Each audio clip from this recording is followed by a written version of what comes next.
Hargreaves, chance for Torquay! Chris Hargreaves, the captain! If he stays onside, Carlisle checks instead. He's looking for Benyon. Sills! Hello and welcome to part 2 of this Gull'S IV brought to you by Galaxy TQ. So we're going to look forward to a crucial 2 games. We started Barnet at home for the Dorking away game. So Barnet, God, what do we know about Barnet? And anything? Not like we just played them, is it? Would it be the same team? I presume so. Both teams. Ben Winter might be back for Saturday. That's a good point. Yeah. I saw somewhere that he's out for several weeks, though. I think. I heard that. Yeah. I don't know. I don't know he will be. Yeah. Interesting. Probably scared to Well, go back to play more. After Gary was reportedly saying that he was going to bring the changes, we only made 2. So, What changes can he do? Exactly, what are the choices? There aren't any, are there? no. Collins will be out, so Fada Hunty will come in and that'll be it, won't it? Speaks volumes that love it didn't even get a chance in the trophy game, doesn't it?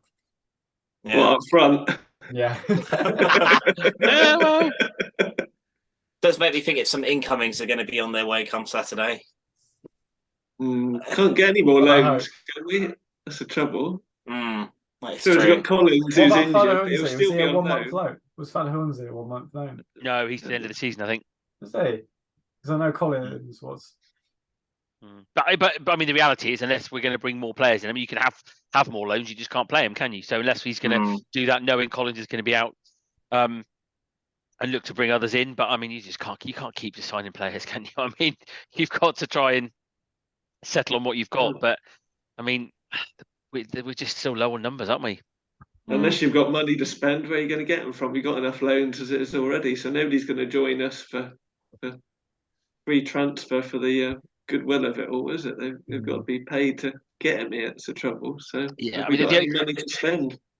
The only potential at this time of the year is that I suppose there might be the old player who's been told they won't get a new contract at their club now, and they let them go now, so that you can get a player on a contract at the end of the season or something. But I mean, again, the squad's very bottom heavy, if that makes sense now, because we've signed Mensah, and logic says you sign players that are better than what you've got.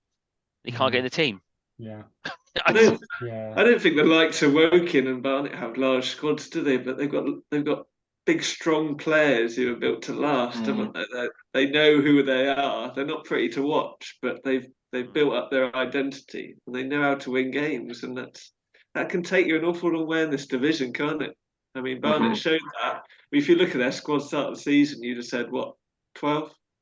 You'd have said mid-table. So, I mean, it gives us all hope for the future, but we're well off that at the moment. What playoffs? It is when you have to consider that. I'm not buying into that. You have to remember, of course, Barnet were not for COVID. Barnet would have gone down.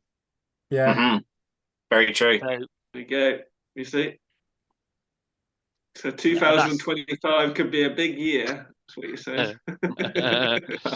Well, this is it, isn't it? Yeah, and again, in that year we could have gone up, couldn't we? So it's funny how it turns around. This would be the worst way in all things to stay up, but obviously Southend, hopefully they pull through. But if they go, does that mean only 3 go down this season?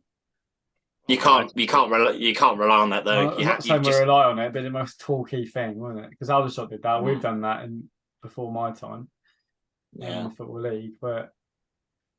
The problem is that's the reality of football clubs now. It's Southend, that's shocking.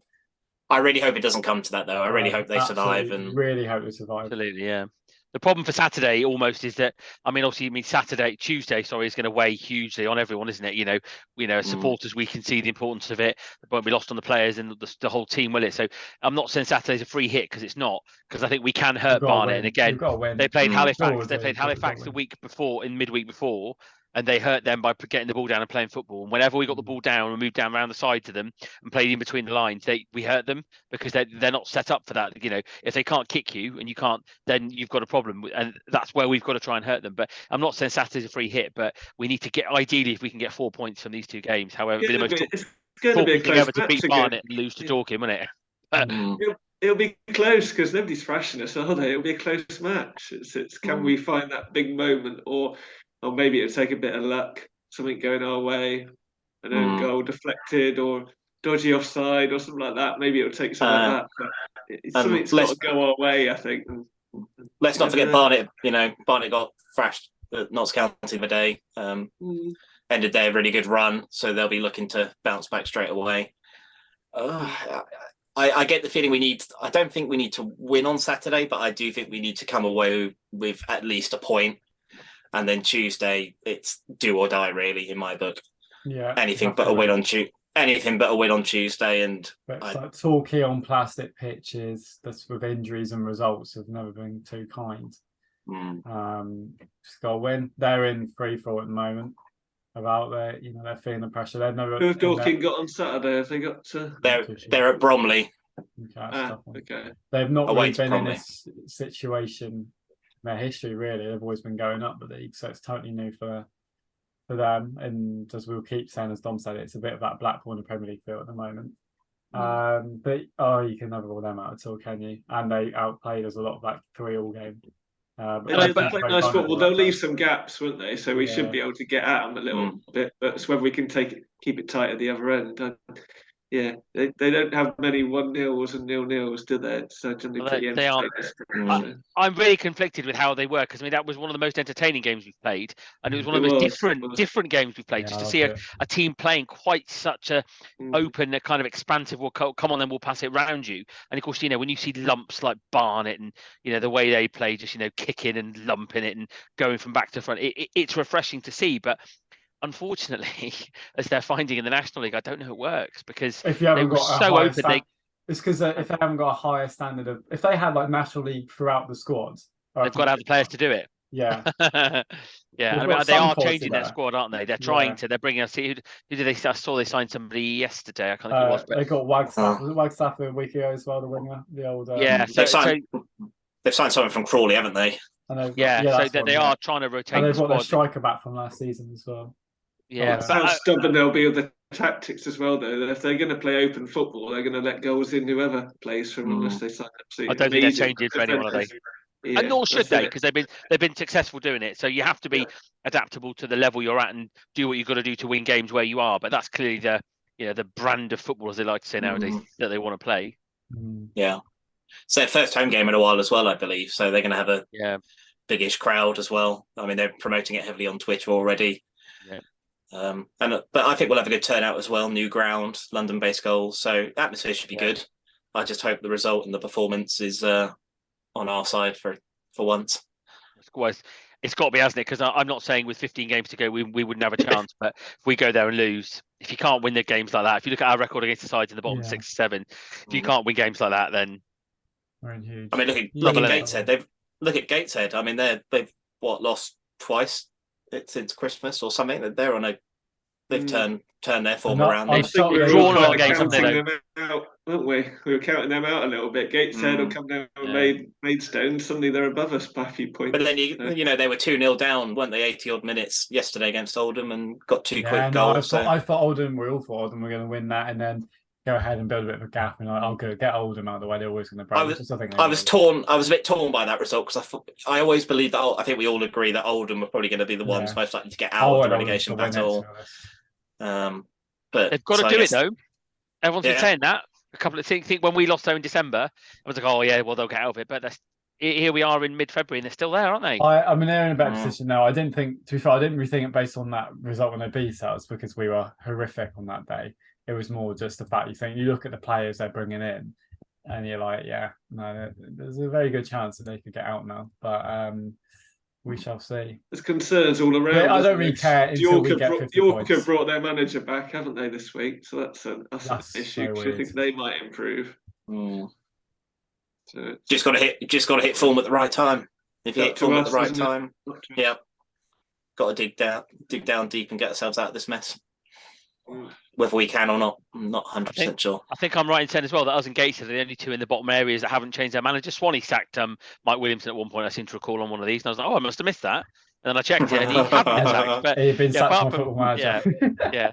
Swanee sacked Johnson and Williamson several times this year, and not actually happened. But I think we're the only ones that haven't changed manager, which is interesting. And I guess that will now stay the same to the end of the season. So I guess it will be right or wrong.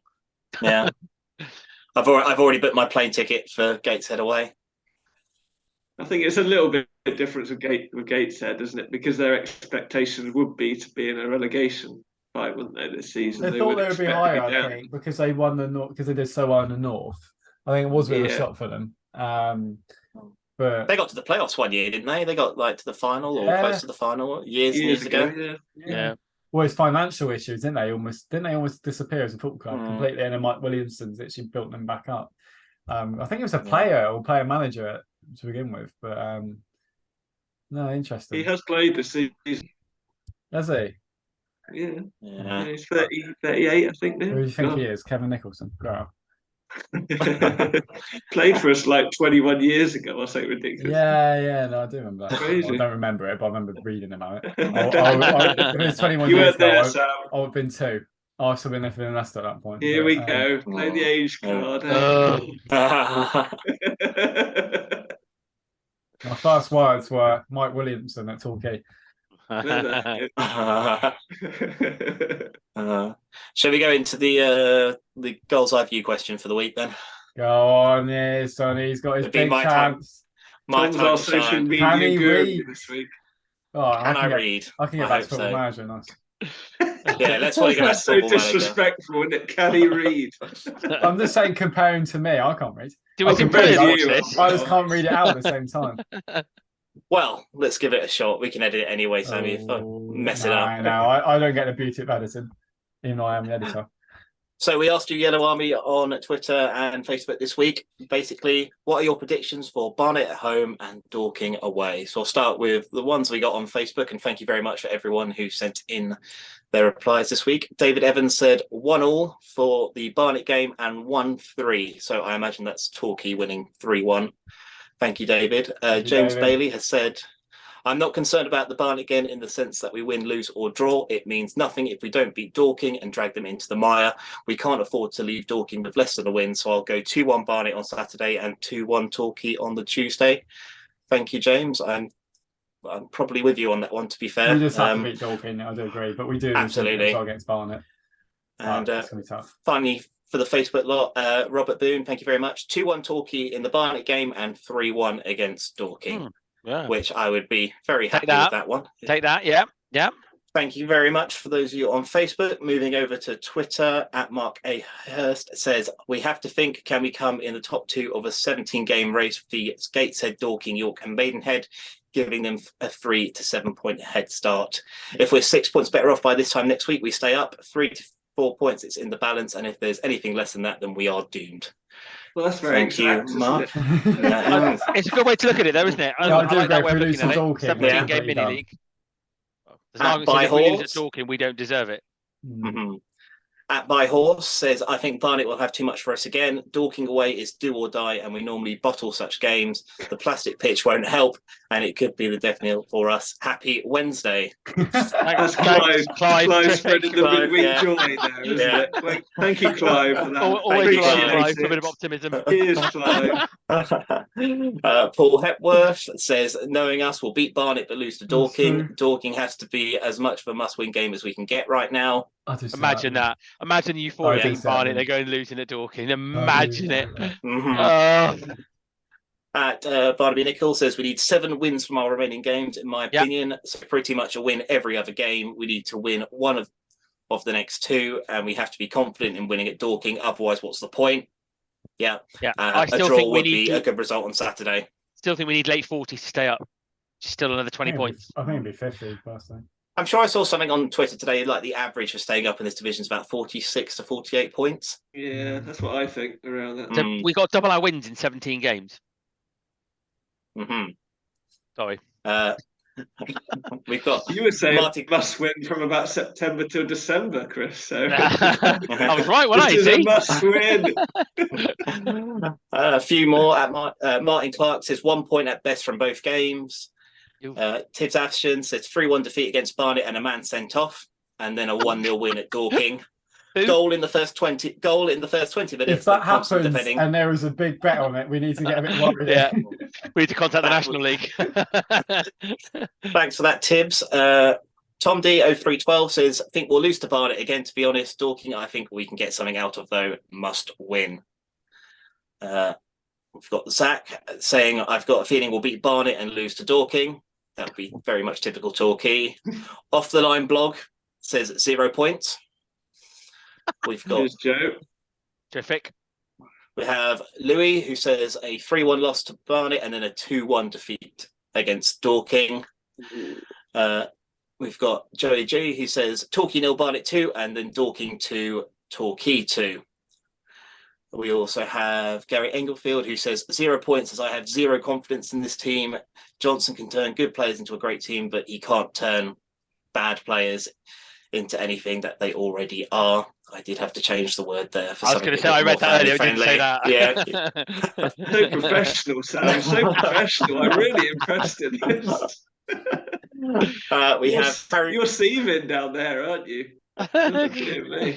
Wow. A few more. We've got Harry Go Lucky, who says Torquay 1, Barnet 1, and then Torquay 3, Dorking 1. In the wise words of Mark White, Dorking are pretty bad in defending. Sam, can you translate that for me? I'm sure you know the vocabulary of Mark White. Yeah, no, yeah. This is a family show. Yeah, it's a family show. This is very much a family show. And there was a few replies to that, but that was pretty much the general consensus. Thank you very much to everyone who good reading. wrote in, and thank you very much. I'm here all week. Right, so what are our predictions then? Come on, everyone's done theirs. Come on, Dom. Predictions. Who goes first? Dom first. We'll come to Misery Guts for Swanee in a minute. Oh, I thought you were talking about me. Well, I was going I'm going to lift the mood. Crikey. So everybody said a loss and then a win. So I'll say 2 draws, 1-1. Oh. Sit on the fence. My bum is hurting. But 2 draws. In it. Goals panel. Thank you. Come on then, Swanee. 5-man sent off in a brawl. 4-1 Barnet. 3-1 Barnet. I do agree on that one. And then 2-1 Torquay at Dorking. I feel like oh god, I feel like I've matched someone who said that already. Swan's predicted a win. Oh no. Well, it's against I always predict against my team, and obviously Dorking is my team. So they're not your team. You don't come on here as a Dorking fan. Please stop. Tuesday's win-win though, isn't it, Sam? It's win-win. Either way, you have to lose. I'm going to see if I'm going to see if there's going to be half and half scarf somewhere talking. We'll burn it on the next video. We'll get Mark. We'll get you, mate Mark, to send one down, Sam. Don't worry. Yeah. Oh, go on then, Tom. I think it'll be close, but I think it'll be 0-1 to Barnet, and then I think it'll be 2-1 Torquay, but it won't be pretty, that's for sure. You know that meme when it's like, I've won, but at what cost? And that's if Torquay beat Dorking, or if Torquay stay up and Dorking go down on the final day. I know. It's that meme of that guy who's got 2 buttons to press, and one is Torquay to beat Dorking, or the other is Dorking to beat Torquay, and Sam's in the middle. You're going down in my estimation with every comment on this video. Can you please stop this, Chris? I think it'll be a draw against Barnet. It'll be a draw. I think we 2-2 draw. Barnet 2-2 draw. Draw last season 2-2. No, 1-1. 1-1. And next Tuesday is going to be Dorking 2, Torquay 4. Oh, because I just don't see how that isn't going to be high scoring, because the way they play, the way we defend at times, I just don't see that. I don't see how that won't be high scoring, because they don't do. You look at their results; they don't do games with 1 and 2 goals, and they just don't do it. So I think we don't score 4. 2 goals. Yeah, but with the way they play, we should have had about 5 or 6 to be fair in the home. Come back to me next week. Yeah, Can you put some brackets below his thing saying 4 in writing? Yeah. And the scores. Yeah. For most other people, it's 7. But 1 week he's saying playoff charge. Next week he's saying. No, I did not say that last 4 week. goals in a game. Oh my goodness. Trying to bring some positivity to it, but we're gonna have a good night out. Chris, aren't you? I'll be doing the thing on my own. Are you going to phone in at half time and zoom in? Yeah, I can do that. Yeah, get in. Can't wait for that. It's gonna be a great video. Me just sat in my room on my own going, oh no, Dorking have scored. Yeah. Don't forget to subscribe for that, everyone, will you? Oh, dear me. Dom's desperate. We're all hoping that we get on that bunch of amateurs series. Don't we all want to get that promotion on there? So we'll do our best for you, Dom. My mate loves you, Mark. We are often I'll drop him called a a bunch message. of amateurs, I'm sure. So So yeah, if you don't have any... forget, Mark White puts money behind the bar as well, so get there early because me and Chris will be there nice and What early. a great guy. What a great bloke. Yeah. What a great bloke. What a man. What a man. So yeah, if you know anyone who is lonely on Tuesday night and fancies joining Zoom with me to listen to me react to the goal 10 seconds before because the stream's you're talking never about on online, not in person. Yeah, not in person. Depends who it is. You know, Valentine's Day has gone and passed now. So yeah, we don't I need missed that one. Playing Football Manager. But yeah, so thank you. Join us for the live stream. Get the live stream done. The live stream, which isn't a live stream, because that would be illegal. Yeah, because I'm just live streaming their game. But yeah, no, it did take me a few hours to edit the last one, and I'm glad not enough people watched it in the sense that we got reported for showing the stream. But it's fine. I'm just promoting what a good service. It was a good service. What a good service it is. It's good. I just love how you're all at different points and that throughout that whole game. We paused it, right? We all went 3, 2, 1, and then when you pause it, it pings back to where you would have been anyway. I don't think I could cope with this because I wouldn't cope with that. In the end, I had to mute the Talk WhatsApp chat because it was all I couldn't. Every time the ball got near, I had to like take my headphones off because then I was like, if I just go, because it's like the Woking goal went in and Don was seeing it 10 seconds before. But I had gone quickly to like make a drink or something, and I missed the first of the second half, and I hadn't refreshed mine at all, and I was 10 seconds ahead of them. So I don't really understand how that works, but. That being said, it's a great streaming service. I thought it was good. You did a good job. Really good. I thought it was fun. Yeah, very good. It was good fun. Yeah, well, Christ, I'm going to have to go Mark Goldbridge AFTV style if I'm going to make it interesting on my own next week. Oh, I do it all the time with Football Manager. I know what I'm doing. It's fine. You'll have me and Chris there. Yeah, you carry the video as usual, Tom. Of course. And Chris, thank you. Yeah. I actually watched the game, so Tom will have to do the video. I'm always on my phone doing the Twitter updates. I don't see any of the game. I just make it up as I go along. Anyway, thanks for joining us, everyone. Pleasure. Had a great time. Thanks for reading, Tom. Another job. Everyone will be editing it soon. I'll just be sat here. No thanks, that's your department. You can do that. Yeah, good. I did yawn a bit because I'm a bit tired, so I'm going to try and edit that one out, but we won't. Got a good win on Football Manager as well whilst you were reading. So, all in all, it's been a good evening. Thanks everyone for joining us, and hopefully it'll be a good 4 points. And if there's a man sent off on a 3-1 defeat at the weekend, it's time to get worried. So there's definitely corruption. So we'll see you next week. Here's Hargreaves, chance for Torquay. Chris Hargreaves, the captain. If he stays onside, Carlisle checks instead. He's looking for Benyon.